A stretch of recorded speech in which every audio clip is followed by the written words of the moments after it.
La Crónica Negra.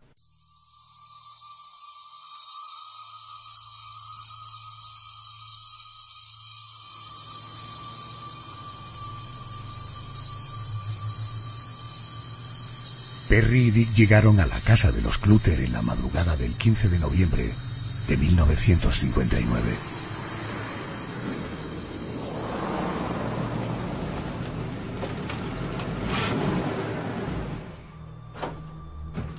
Iban alentados por los rumores de una caja fuerte repleta de dinero. Nene, es una ganga. No puede fallar.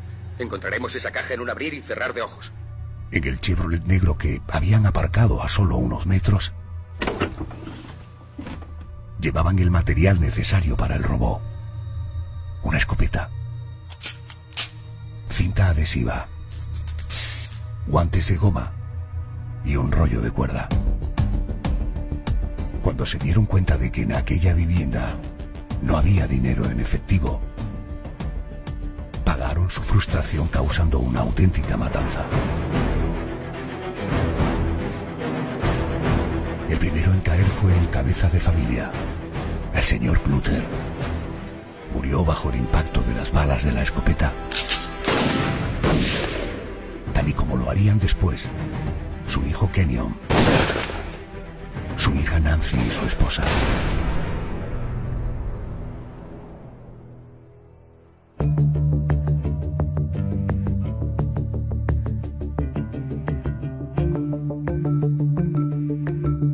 Tras el cuádruple asesinato, los agresores robaron algunos objetos de escaso valor y huyeron del lugar.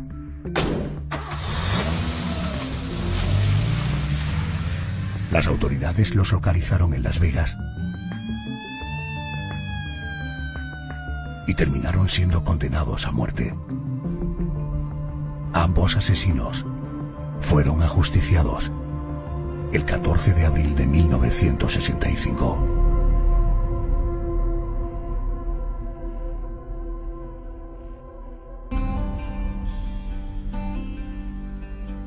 Un joven periodista había cubierto toda la historia, entrevistándose en varias ocasiones con uno de aquellos asesinos, concretamente con Perry Edward Smith.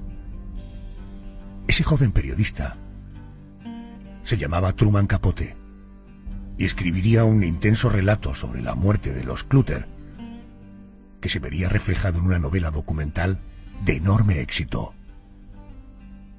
A Sangre Fría. Seguro que te suena del mundo del cine. Después de Desayuno con Diamantes, voy a abrir una nueva senda. Estoy inventando un género literario totalmente nuevo: la novela documental. ¿Y ya tiene tema? Sí. La noche del 14 de noviembre, 2 hombres irrumpieron en una tranquila casa rural en Kansas y asesinaron a una familia entera. ¿Por qué hicieron eso? Existen 2 mundos en este país: el de la vida tranquila y conservadora y el de esos 2 hombres. Los bajos fondos, el crimen violento. Y esos 2 mundos se encontraron aquella noche sangrienta. Querido José Manuel Frías, muy buenas noches. Buenas noches, Adolfo. A Sangre Fría. Estamos hablando incluso que en muchas facultades de periodismo, cuando se habla de la primera novela documental, se refieren precisamente a esta novela, a ese trabajo de Truman Capote. Es una novela que tuvo una enorme repercusión. Sí, la novela de Capote es ante todo un relato periodístico impecable y tuvo tanto éxito que al año siguiente de su publicación, hablamos de 1967, Richard Brooke la llevó al cine con el mismo título, A Sangre Fría. Pero fíjate, Adolfo, a pesar de contar con un reparto de actores casi desconocidos, recibió 4 nominaciones a los Oscars. Una película con tanta fuerza documental que en 2008 fue elegida para ser conservada en el archivo del Congreso de los Estados Unidos. Supongo que estarás de acuerdo conmigo que esta obra es tan singular, entre otras cosas, por el guión, por la trama, por la historia que cuenta, ¿no? Pues sí, en primer lugar, la enorme brutalidad de aquellos 4 crímenes perpetrados sobre una familia pacífica y modélica que estaba perfectamente integrada en la comunidad. Además, el hecho de que el móvil era extremadamente confuso, y lo era porque todo el botín que consiguieron aquellos asesinos no llegó ni a $50. Además, y esto quizás sea lo más sustancial y lo que ha llegado con fuerza hasta nuestros días, es el manejo de Truman Truman Capote a la hora de tocar esta historia. O sea, él consigue llevar al lector al convencimiento de que el verdugo es en realidad una víctima de una infancia, de maltratos, de abusos, que le fueron configurando como alguien carente de empatía debido a que en su momento no encontró ningún referente familiar. Se trata de un modelo del que se ha abusado para explicar algunos crímenes como una consecuencia fatal e inevitable de individuos que han sufrido una violencia extrema, sobre todo en las primeras etapas de su vida. Este expediente conjuga un elemento más. A Truman Capote se le atribuye una dosis de maldad, porque muchos piensan que él pudo haber evitado, en cierta medida, la ejecución de Perry Smith. Aseguran que no lo hizo porque eso hubiera estropeado el final de su novela. Escucha, te van a trasladar a Lansing Goy y tendrás que asegurarte de que me incluyan en la lista de visitantes. De otro modo no podré verte. Voy a ayudarte a encontrar un abogado decente. Necesitas un buen abogado para la apelación. José Manuel, ¿qué opinas que se ha escrito, que hay de cierto en que Capote pudo ayudar a Perry Smith a conseguir el indulto, o realmente no le prestó la ayuda porque pensaba que era culpable y por tanto debía pagar por la muerte de la familia Clutter? Hombre, ante todo hay que decir que la relación entre Capote y Perry fue muy intensa, estuvo cimentada en esas largas entrevistas que le concedió el asesino en la cárcel, y una relación que según algunos probablemente fue incluso amorosa. Hay que tener en cuenta la condición homosexual de Capote, contextualizada en un tiempo en el que su relación con el alcohol y con las drogas era mucho más que un coqueteo.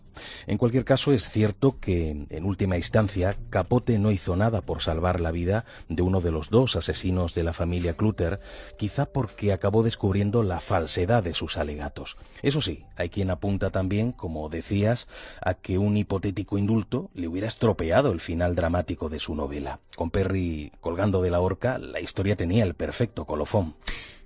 Y así ocurrió.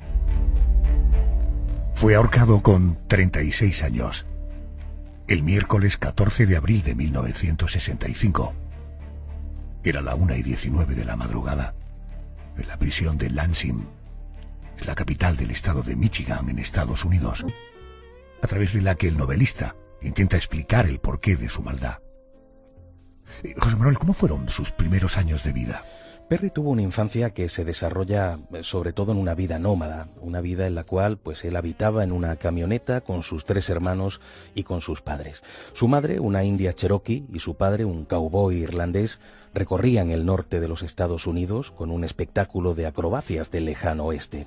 Después estuvieron en Alaska, donde el padre se dedicaba a la fabricación ilegal de whisky, y más tarde se trasladaron a Reno, a Nevada, donde la madre, ya completamente alcoholizada, era agredida brutal y frecuentemente por el padre, y además en presencia de los niños, lo que un día le llevó a abandonarle, llevándose a San Francisco a sus 4 hijos.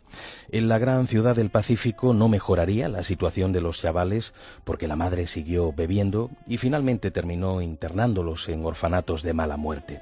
Y será precisamente en esas instituciones de caridad donde ocurre algo en lo que Truman Capote pone todo el acento para explicar la carencia de empatía posterior del protagonista de su novela. Estamos hablando de que Perry, el protagonista del expediente de esta noche, tendría unos 6 años, ¿no? Sí, tenía 6 años, aún se orinaba en la cama, lo que además de proporcionarle palizas por parte de los cuidadores del orfanato, pues era el objeto de la burla cruel de todos sus compañeros. También se mofaban de él por ser medio indio, y todo ello le hizo odiar su entorno y por extensión pues a la sociedad entera, a la que consideraba culpable de su situación. Finalmente el padre terminó ganando la custodia de los hijos, internó a todos menos a Perry en otro asilo, y al poco la madre murió dramáticamente. Fíjate, murió ahogada en su propio vómito en una borrachera. El padre se fue con Perry de vuelta a Reno y posteriormente a la capital de Alaska. ¿Y qué se sabe de la relación padre-hijo? en realidad no era muy buena. En ese deambular empiezan las peleas violentas entre padre e hijo y con 16 años recién cumplidos, Perry inicia una nueva vida que parece que le va a conducir a un camino de integración social.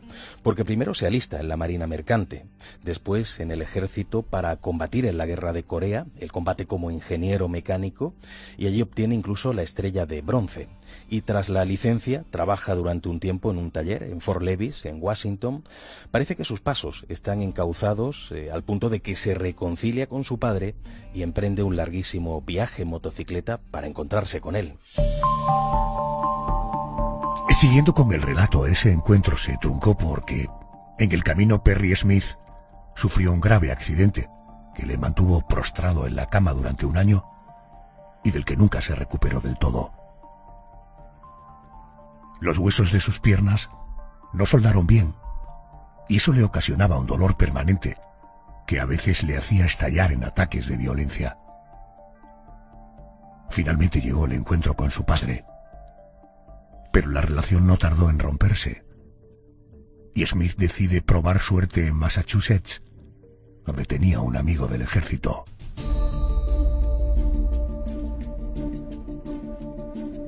Esta fue una etapa bastante movida, una etapa que iba de mal en peor, ¿no? Pues sí, porque en el camino robó una tienda en Texas, fue capturado, se llega a escapar y se va a Nueva York, donde finalmente fue apresado por el FBI al haber delinquido entre estados.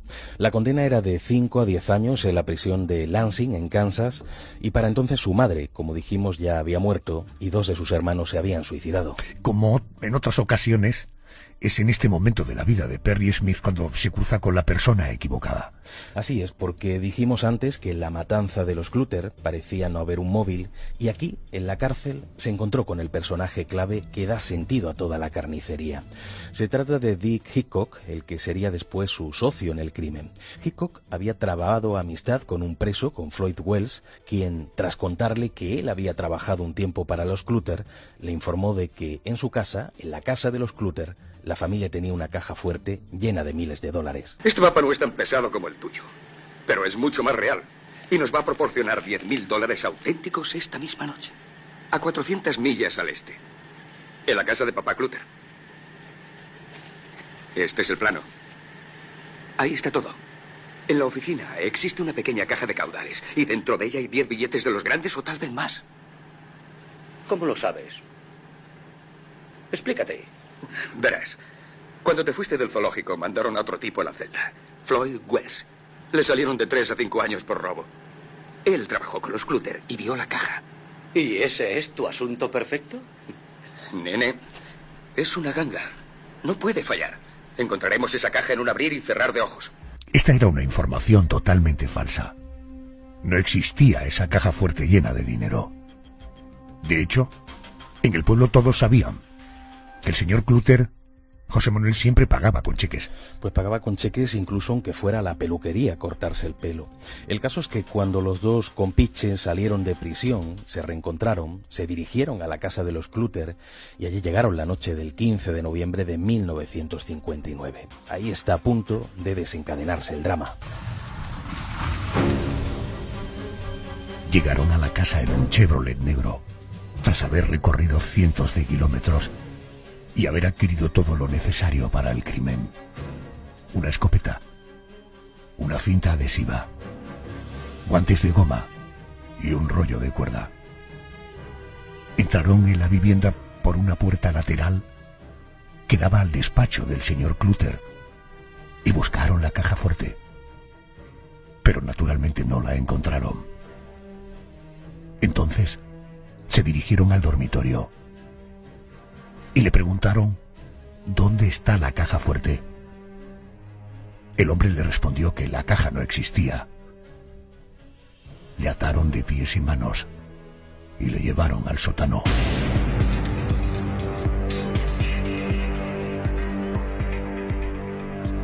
Después se dirigieron al dormitorio de una de las hijas, Nancy, y Hickok intentó abusar de ella, pero Perry Smith, nuestro protagonista, no se lo permitió.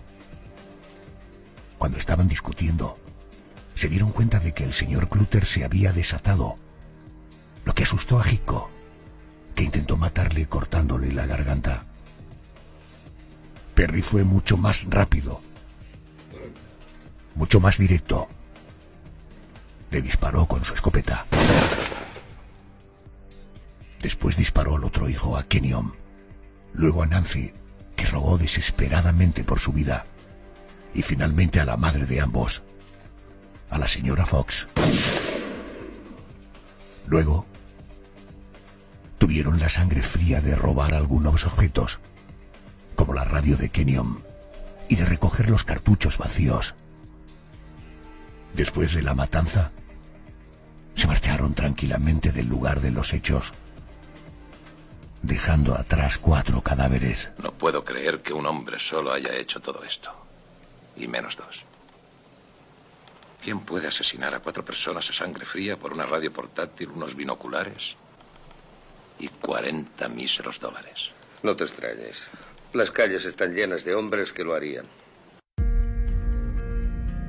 En la sala donde se les juzgó, tras ser apresados, Perry Smith declaró textualmente: Los dos estábamos como drogados, excitadísimos y al mismo tiempo aliviados.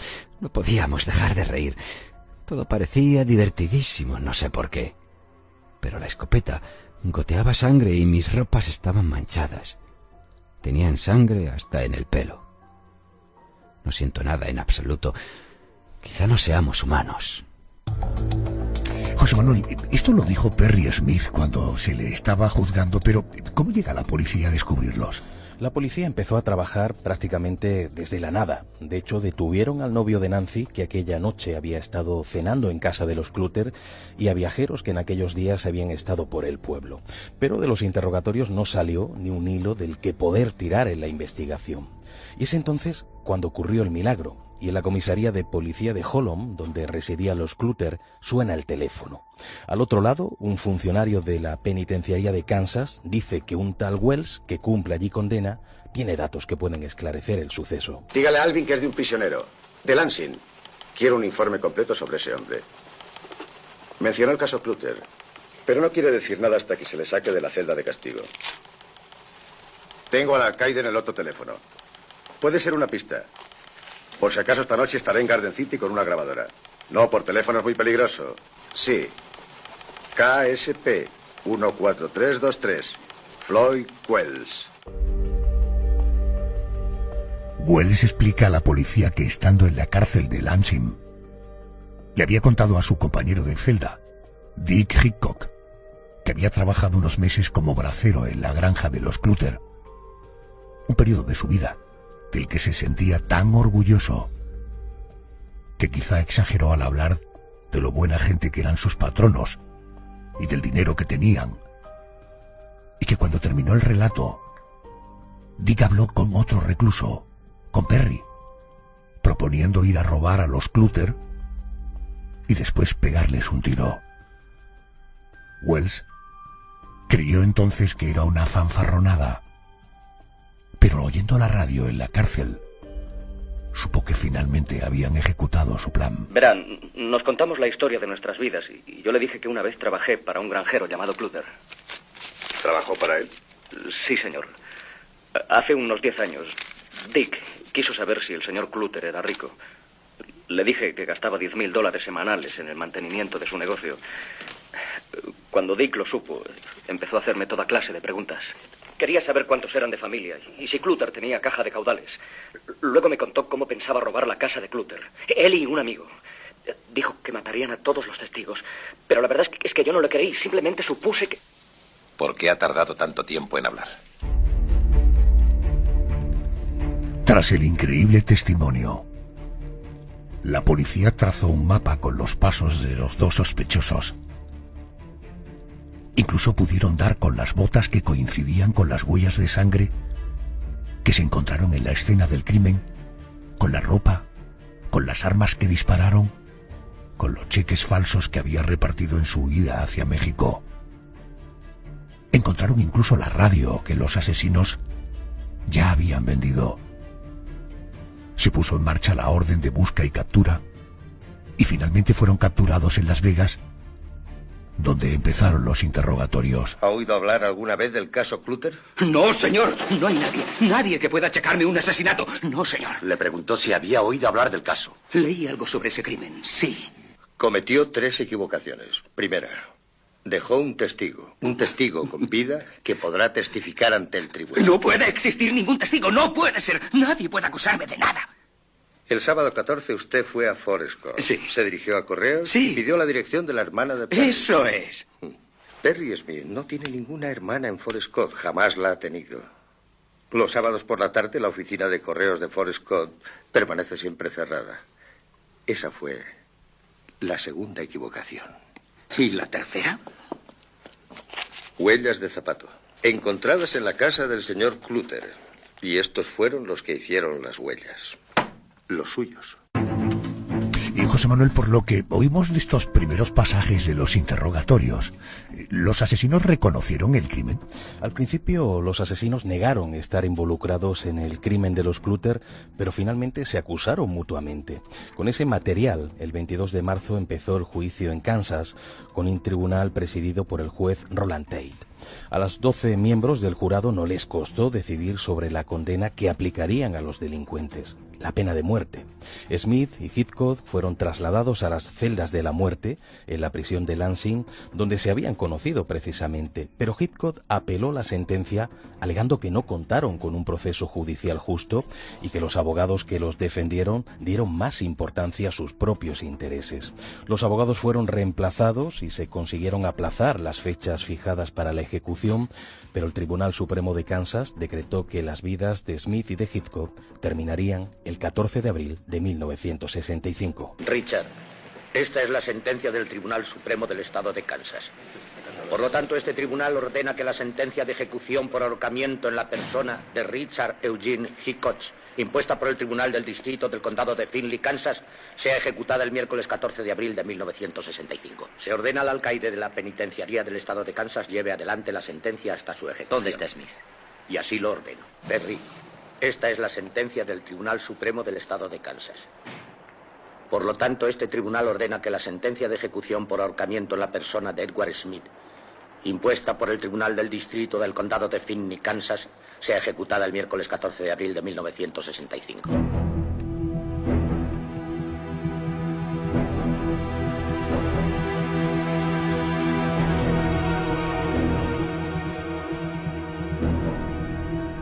Perry y Dick pasaron cerca de 2000 días esperando su ejecución en la prisión de Lansing, donde se habían conocido.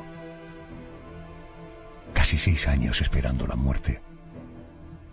Y allí es precisamente donde empieza la relación de amistad con el escritor y periodista Truman Capote, donde comienzan las entrevistas, ¿no? Pues sí, Perry le concedió a Capote varias entrevistas y de hecho entablaron amistad. La noche de la ejecución, Perry, completamente desesperado, llamó a Capote y le rogó que solicitara una apelación. Sin embargo, el escritor, que seguramente deseaba en secreto la muerte de los asesinos, como antes decíamos, para darle más cancha a su libro, hizo caso omiso de la petición. De esa manera, Perry Smith, de 36 años, fue ahorcado en la prisión de Lansing el miércoles 14 de abril de 1965 a la 1:19 de la madrugada. Ha sido una experiencia terrible, de la que no me voy a recuperar jamás. Están muertos, Truman. Tú estás vivo. Y no hubo nada que hubiera podido hacer para salvarlos. Puede que no. El caso es que tampoco querías.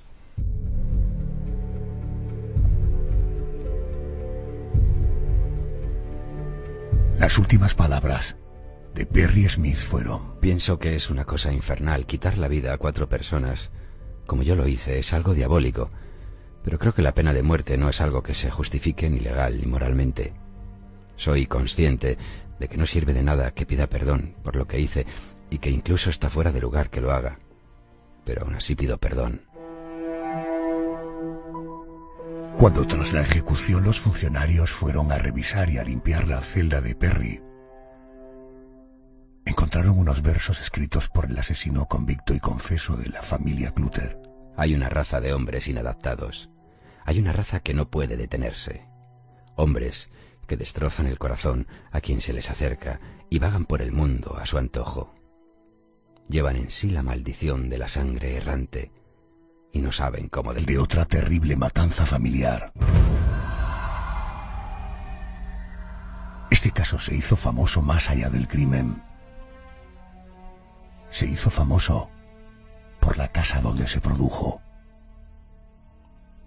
Un lugar que se convirtió en escenario de fenómenos extraños y de sucesos sobrenaturales que incluso han dado el salto al mundo del cine. Te hablo de la vivienda 112 de Ocean Avenue, en el municipio estadounidense de Amityville.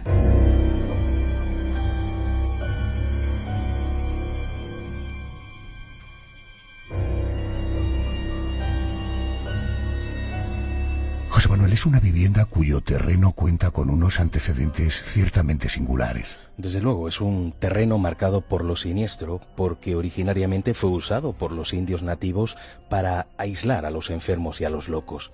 Allí, sin ayuda, sin compañía, terminaban falleciendo de hambre.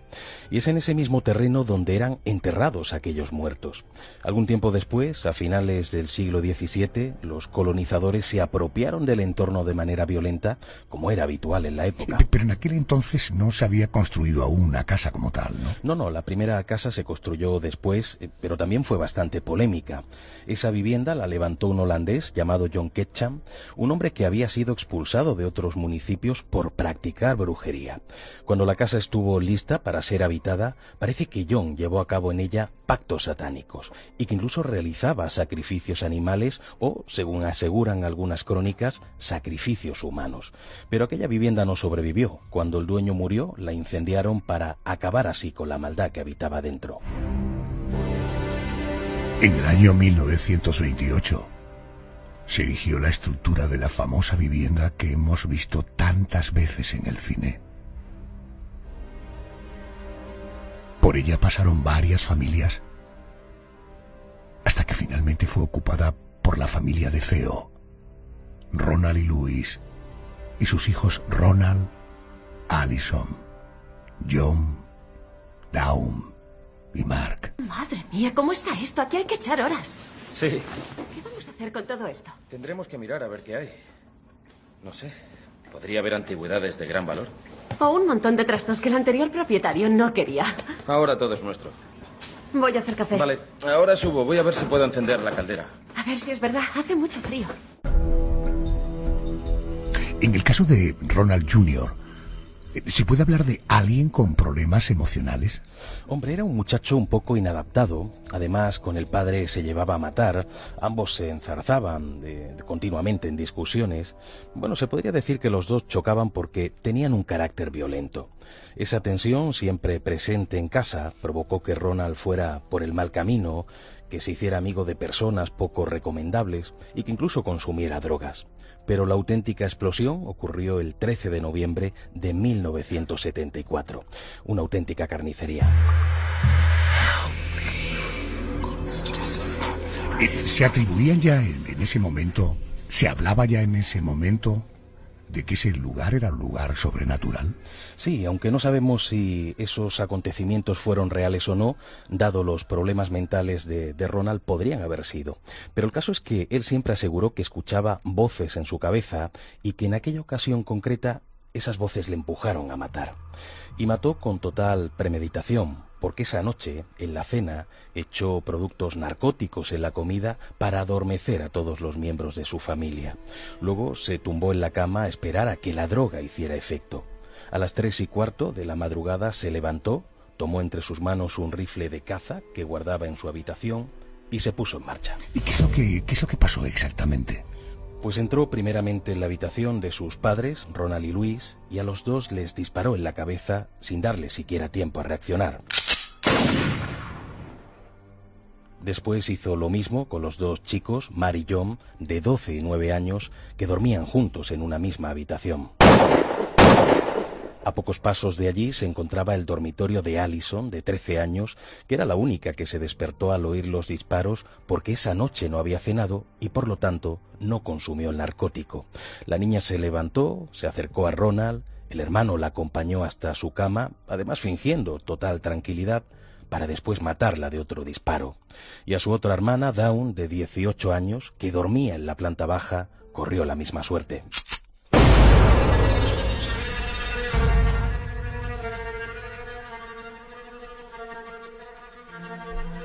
Como si se tratara de maniquíes, Ronald DeFeo posicionó a sus familiares muertos boca abajo. Les cruzó los brazos por debajo de sus cabezas como si descansaran y los tapó con las mantas.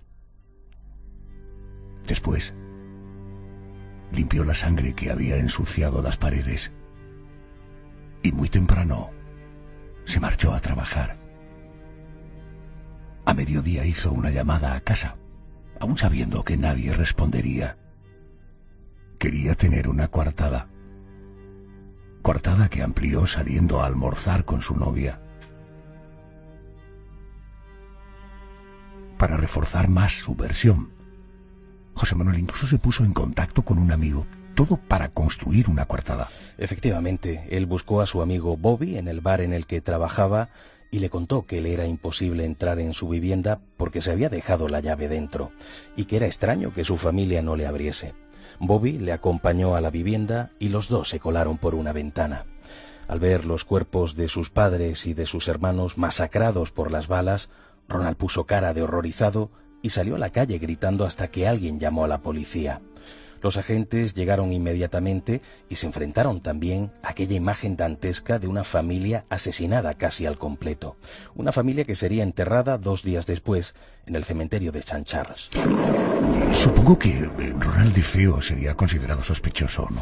Claro, aunque él negó su implicación en los crímenes, en todo momento fue considerado sospechoso desde el principio. De hecho, en cuanto le presionaron en los interrogatorios, Ronald terminó confesando. Y aquí entra la parte más enigmática, porque el asesino aseguró que la casa estaba encantada, que en ella habitaban fuerzas malignas y que sus voces se le metían en el cerebro empujándola a matar. Es más, llegó a insinuar que esas energías poseyeron su cuerpo y que fueron ellas las que realmente asesinaron a sus padres y a sus hermanos. Esa versión de las voces misteriosas influyó en el veredicto del jurado. No, para nada. Como es lógico, aquello no le restó culpa al asesino de cara al jurado y Ronald fue condenado a 150 años de cárcel. La casa de los crímenes, esa casa que dicen que estaba maldita, fue puesta en venta algo después. La compró un matrimonio con 3 hijos, el matrimonio formado por George y Cathy Lutz.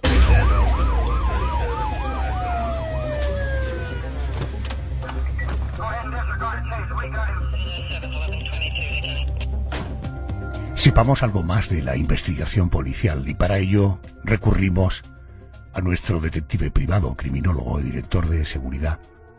Él es Enrique Vega. Querido Enrique, buenas noches. Buenas noches, Adolfo. ¿Qué nos puedes contar sobre la investigación policial de este caso? Pues mira, Adolfo, una vez cometidos los asesinatos, la policía se personó en el lugar del crimen y descubrieron 6 cuerpos sin vida. Los primeros interrogatorios fueron a Ronald, el único componente de la familia que no había sido asesinado, y a los vecinos de la zona. La primera versión de Ronald, que admitiría que había salido antes de casa que de costumbre, lo situaba aún con los horarios de los asesinatos dentro de la casa. La policía conocía su consumo habitual de heroína y LSD, y tenía un pequeño currículum delictivo. Inmediatamente fue detenido y se le intensificaron los interrogatorios.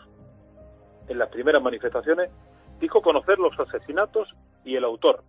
A sus padres lo habían asesinado la mafia y en concreto un asesino a sueldo llamado Luis Fellini, con las intenciones de quedarse con la fortuna familiar. Inmediatamente recibió amenazas de muerte por parte de la mafia.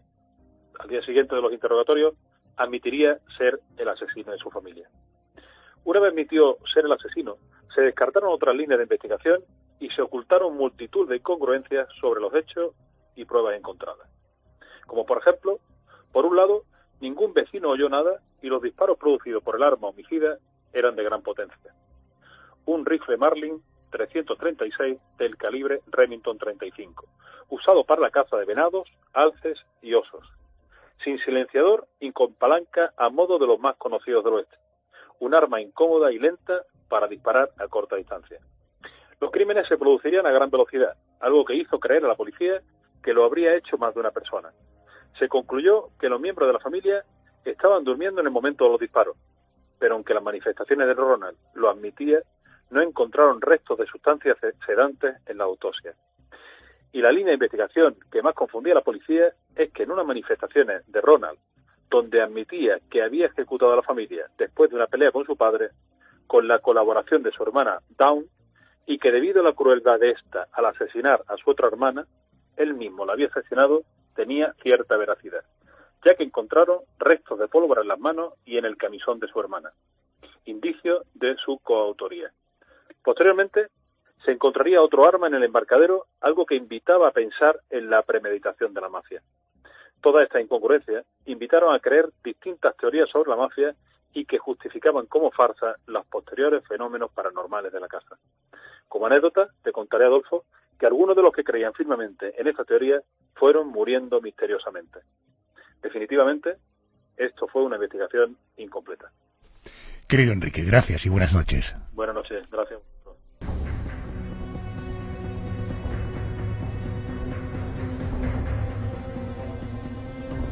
Dicen que en los lugares donde ocurren fenómenos extraños, da igual que destruyas el edificio y levantes otro, o que la familia que lo habita lo abandone y entre otra a vivir, que los sucesos sobrenaturales van a continuar manifestándose. Eso es lo que ocurrió en Amityville. Sus nuevos inquilinos, los integrantes de la familia Luz, vivieron algo insólito en aquella vivienda. Eso es al menos lo que me contó el investigador y escritor Carlos Cala, autor del libro Aquella casa maldita en Amityville. Hagamos memoria. Carlos, buenas noches y bienvenido a COPE. Hola, ¿qué tal? Buenas noches. En primer lugar, estamos hablando de una vivienda que fue escenario de una auténtica masacre. No hace falta ser muy aprensivo para tener cierto reparo a la hora de vivir en un lugar así. Pero la familia Luz compró la casa a sabiendas de lo que había ocurrido allí. Pues sí, lo sabía. Eran conscientes porque cuando ellos cuando visitaron la casa para comprarla un año después de los crímenes terribles que habían tenido lugar allí, la agente de la inmobiliaria que les mostró la vivienda se lo advirtió. Ellos, por supuesto, conocían la historia porque además fue un hecho que sobrecogió no solo a la población estadounidense, sino de todo el mundo. Una persona, un joven que había matado a toda su familia, a los dos padres y a los 4 hermanos, pues fue un hecho que sobrecogió prácticamente a todo el mundo cuando esa noticia se conoció, y ellos sí la conocían, pero ellos dijeron que ellos no creían en fantasmas y que no era un hecho que a ellos les impidiera interesarse por la casa y por comprarla, como así hicieron. Uh-huh. ¿En qué momento empiezan los miembros de esta familia a darse cuenta de que algo extraño estaba ocurriendo en el 112 de Ocean Avenue? Pues prácticamente desde el primer momento, desde el primer día, porque el primero que empezó a notar algo extraño, según ellos relataron después de estas vivencias, fue el cabeza de familia, digamos, el padre, George Lutz, fue el que empezó a sentir cosas extrañas, como por ejemplo un frío terrible en cualquier lugar de la casa. Empezó, por ejemplo, desde el primer día a despertarse todos los días a la misma hora, por la madrugada, a las 3:15 de la madrugada, que curiosamente fue la hora en la que un año antes habían cometido los crímenes. Y pues eso, prácticamente desde el primer día empezaron a sentir pues que allí ocurría algo. Carlos, hay un fenómeno paranormal que destaca respecto del resto. Es la levitación de Kathy, de la esposa. ¿De qué manera se produjo ese suceso? Pues según ellos contaron, ellos mismos relataron más tarde, una vez que abandonaron la casa.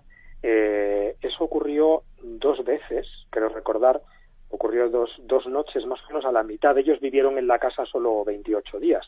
A los 28 días la abandonaron, además con lo puesto, y no volvieron más. Pero más o menos a la mitad, cuando llevaban 2 semanas viviendo en la casa, una noche George se levantó, como tantas otras noches, porque escuchaba cosas o porque sentía pues que algo extraño estaba pasando en el embarcadero o en la propia habitación de su hija pequeña, de Melissa. Bueno, de hecho oía voces como le ocurría a Ronald DeFeo, ¿no? Bueno, eso es una cosa que se ha dicho. Más que voces, lo que George escuchaba era, pues eso, ruidos de golpes o por ejemplo de puertas que se cerraban o se abrían. Veía cosas, sí que escuchaba, y eso le pasó varias veces, como una banda de música que empezaba de pronto a sonar de madrugada. Empezaban a tocar una marcha militar en la planta de abajo mientras ellos dormían en la planta de arriba, y solo lo escuchaba él. Escuchaba esa banda de música tocar, y una de esas noches que se levantó precisamente porque había escuchado algo raro, al volver a la habitación vio que según contó, vio que su esposa estaba levitando sobre la cama, estaba flotando en el aire, y entonces él le tiró del brazo para devolverla de nuevo a la cama. Y una de esas noches, eso fue una noche, y otra que volvió a levitar su esposa, al devolverla a la cama, se dio cuenta de que tenía como unos rasguños o unos arañazos en la cara y en el cuerpo, que desaparecieron a las pocas horas, pero que fue algo muy extraño porque obviamente nadie se los había hecho.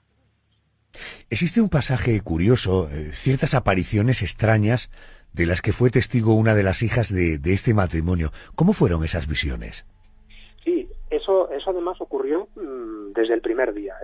La pequeña Melissa, que era la hija menor de este matrimonio, tenía, pues como muchos niños, ¿no?, a su edad, o eso pensaban los padres, un amigo imaginario con el que hablaba, con el que se comunicaba, pero ella no lo veía como un amigo imaginario, sino que efectivamente lo veía como que lo veía allí presencialmente en su habitación y en cualquier otra parte de la casa, ¿no? Ella le llamaba Jody, y era, según describía y según ella dibujó después, porque le hicieron dibujar qué es lo que veía y con quién hablaba y quién era Jody, era un cerdo. Curiosamente, George y su esposa, Kathy, los dos llegaron a ver la cabeza de un cerdo a través de la ventana, con unos ojos rojos mirándoles fijamente, una vez desde el exterior de la casa y otra vez desde el interior, una de esas noches que George se levantó para ir al embarcadero, para cerrar la puerta o para ver qué pasaba porque oía cosas. Pues al mirar hacia la casa y al mirar hacia la ventana de la habitación de su hija, vio a su hija pequeña mirándole a él por la ventana, y junto a ella la cabeza de un cerdo con los ojos rojos. Madre mía de mi alma. Se llegó a realizar una investigación en profundidad por parte de especialistas en este tipo de cuestiones.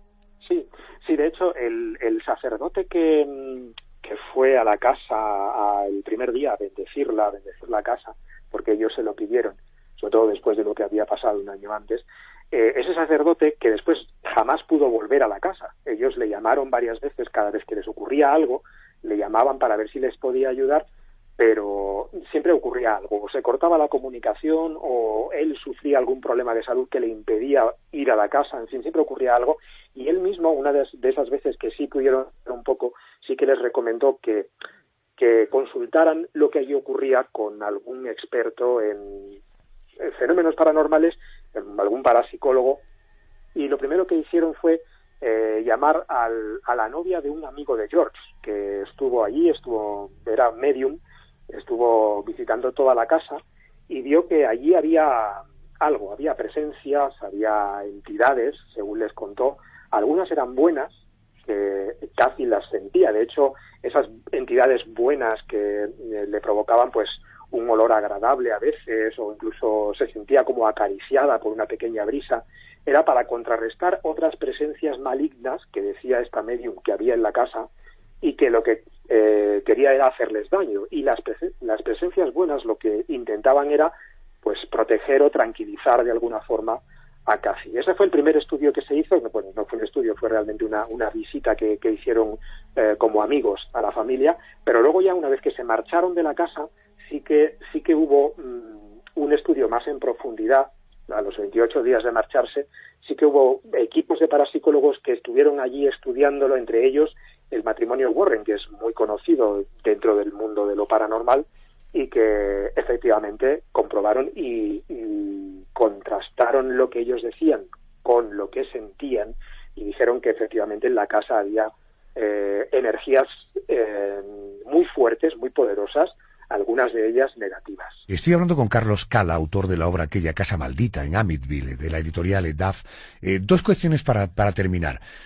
¿Qué opinas de aquellos que aseguran que los Lutz se inventaron la historia, una historia presuntamente pactada con Ronald DeFeo, con el criminal, a cambio de dinero para que los jueces creyeran que esas voces malditas eran reales y que así sus crímenes tuvieran, no sé, una excusa, una justificación?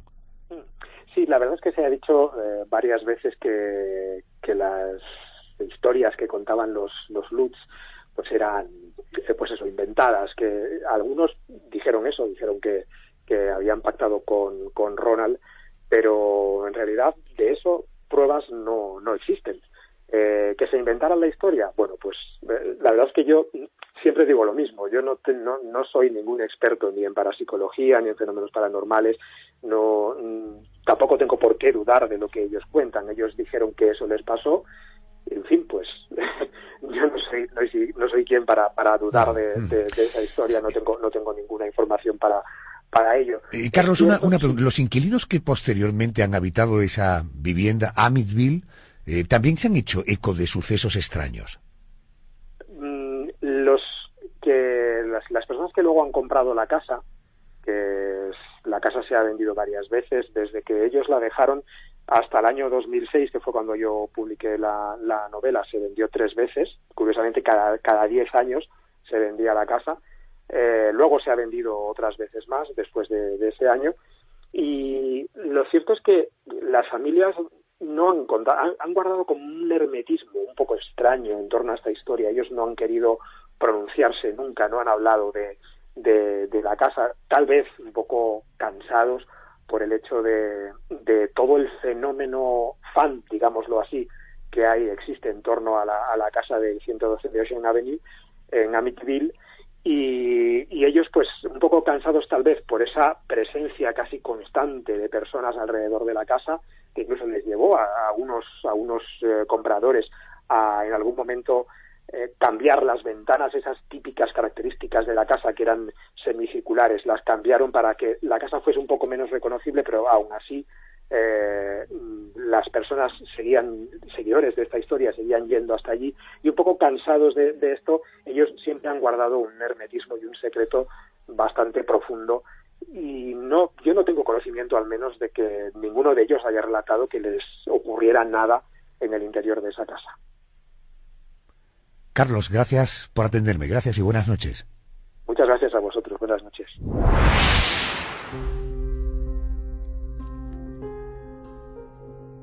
Esta noche hemos puesto sobre la mesa de nuestro estudio 2 tragedias, 2 grandes matanzas en las que se cercenó la vida a varias personas que pertenecían a 2 familias. Ambas historias encontraron un hueco en la literatura y en la gran pantalla, convirtiéndose casi en fetiches para los amantes de la literatura y del cine. Querido José Manuel Frías, un abrazo y gracias. Gracias, buenas noches.